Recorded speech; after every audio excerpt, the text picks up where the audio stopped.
Welcome to BRR Media. Today I'm joined by Rogiers, the Clinical Director of Delivery and Innovation at hVIVO. It's great to have you with us today.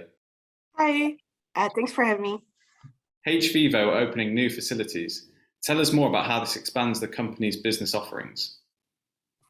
Well, to start with the obvious, I guess it is more space. So we have an extra bed count, but we'll also be able to expand on the screening facility quite substantially there. So we could do up to 200 screenings a day. For us, that's really important because in human challenge trials, you are looking for that needle in a haystack, that volunteer who doesn't have antibodies to the virus you're testing for and is also perfectly healthy. And because it's something you can't see when just looking at someone, you have to screen all of them and get a lot of blood taken, get a lot of analysis done to find out who that perfect volunteer is who can participate in your human challenge trial.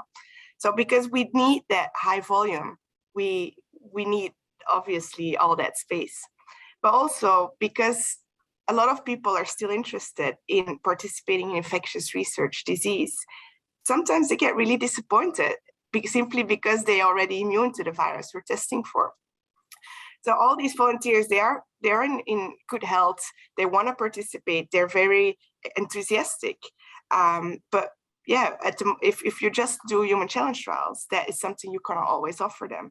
Whereas now we have the option as well to expand the scope of the business. For instance, a vaccine field trial, which is usually your next step after a successful human challenge trial, where a couple of thousand people get given a vaccine, and then looking at long-term immunity and also long-term more rare side effects. I mean, just thinking about the COVID field trials that we've seen over the last couple of years.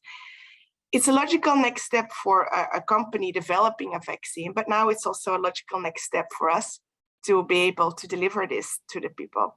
And the benefit is it can all be done within one team. So one team who's got the expertise, who already worked together in the challenge trial before, who already know what to look out for. And the volunteers will be very happy to hear that. So Robin, tell us about the new London facility. So in London, we'll use that facility as well to move the offices, so the business office, as well as to expand on the clinic facilities for screening. So it would easily allow us to do about 200 visits a day, which is quite substantial. And it also has an on-site lab, so we can process all the samples directly. And there's no possible risk of having to move samples, transport them, and hurt them in the transportation. The extra benefit, I guess, is for the business end of the company and the clinical end to engage in a lot more conversations, to get a lot more acquainted with what everyone else is doing, to align more. Because I know firsthand, combining a scientific background and a business background is not always easy. It will be very interesting if we can combine them and everyone can see how the clinic actually works, but also the clinical people can see how the business end actually works. So will that be the same at the new Manchester facility as well? So the Manchester facility is an expansion only for an outpatient clinical facility. We do see a lot of people joining in from the north end of England who want to participate in a trial. But because they have to go through quite a bit of hoops at the start, they don't always like to come to London for every single visit. So by expanding that to Manchester, we're hoping that it reduces the travel that they need to undertake in order to become a participant in one of our trials. So what we're looking for is decreasing the burden on the volunteers and making a more pleasurable experience for them. And the same there. So we also have a laboratory facility in there. So we don't need to transport all these samples all the time with the risk of them being contaminated inside the transport.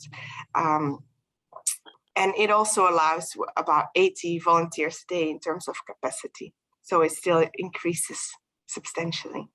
So how does this screening facility in Manchester benefit the internal operations at hVIVO? Yeah, so as I touched upon before, it would be a good connection between the business end and the scientific end. But definitely, if we can expand the scope of the businesses that we provide, like a bridging trial where, human bodies tend to work similarly across the world, but there's also some important differences.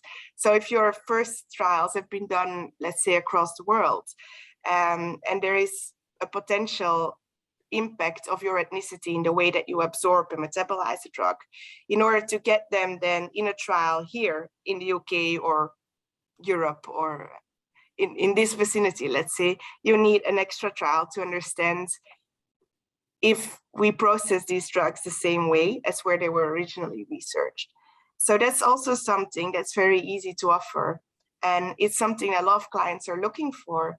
And the good thing is we can all offer it in one go, because we could do a bridging trial and we could do your challenge trial under one big umbrella.